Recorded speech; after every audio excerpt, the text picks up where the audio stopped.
Save your money and don't fall for one of these very common mistakes when investing in ICOs. Let's do it.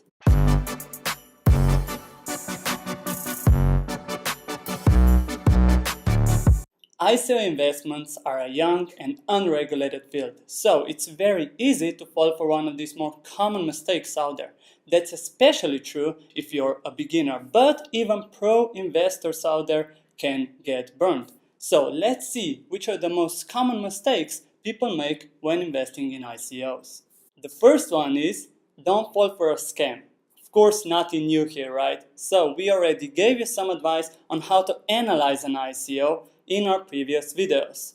You need to understand that analyzing an ICO can be quite a long process, and that is especially true if you're analyzing multiple ICOs at a time. So save yourself some trouble and first do a quick search on the internet. Maybe someone out there has already done your work and has found out that the ICO you're interested in is a scam. Combine your Googling skills with a search on popular ICO scam sites and potentially save yourself some time and of course some headaches. But be careful. This should only be your first step. Don't rule out that the ICO is not a scam just because you didn't find anything on these ICO scam sites or on the internet. If you like your money, avoid this very common mistake. So sending funds from an exchange to an ICO. Don't send Ether or any other cryptocurrency directly to the ICO address. The problem becomes when the ICO is trying to give you back the tokens that you have actually purchased, but they don't know who to send because you sent it from an exchange. The best case scenario in this situation is to first send your Ether or the cryptocurrency that you're sending, send it to your personal wallet, and then from your personal wallet invest in an ICO. Due to Bitcoin's popularity, a lot of people still believe they can invest in an ICO with Bitcoin. But that is actually not the case. The most common cryptocurrency to invest in is Ether, just because a lot of ICOs tend to base their projects on the Ethereum blockchain. But this is not the rule. So there are a lot of exceptions out there that allow you to invest with a vast majority of cryptocurrencies such as Bitcoin, Dogecoin, Litecoin, and others. This one actually falls in the common sense category. Of course, don't send your cryptocurrency to any other address except the one that is stated on the website. Same goes for sharing your passwords, private keys, or even addresses. There's no actual need for anyone to know your passwords or private keys unless they're trying to steal from you. So keep your passwords to yourself and don't share it with anyone. Speaking of people that are trying to get their hands on your money, when you will chat with the ICO team members via any social media platforms or web forums, you will encounter impostors.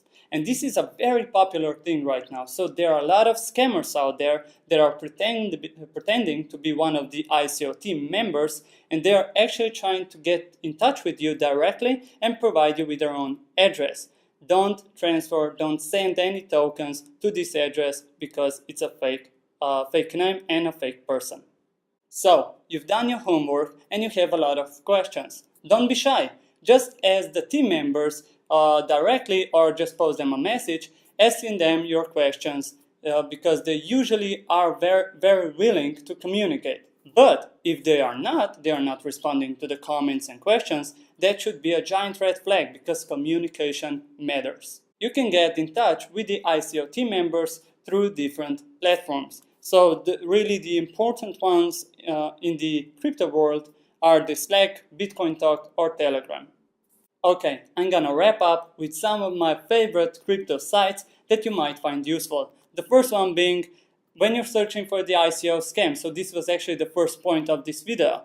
Then we have the red flag checklist. Now this one is really interesting because you can find a lot of red flags that other people have noticed in an ICO or in a project. Then we have any useful information about ICO projects. This is CoinGecko. Then any updates, listing, and conferences. I usually use this one, so CoinMarketCal or CryptoCal. And then we have new ICO announcements such as ICO Alert. And of course, the one you all know, CoinMarketCap. I wish you successful investing, so like and subscribe to our channel if you want to get a lot more crypto content from our side. And of course, if you have any questions, post them down below. Cheers, guys!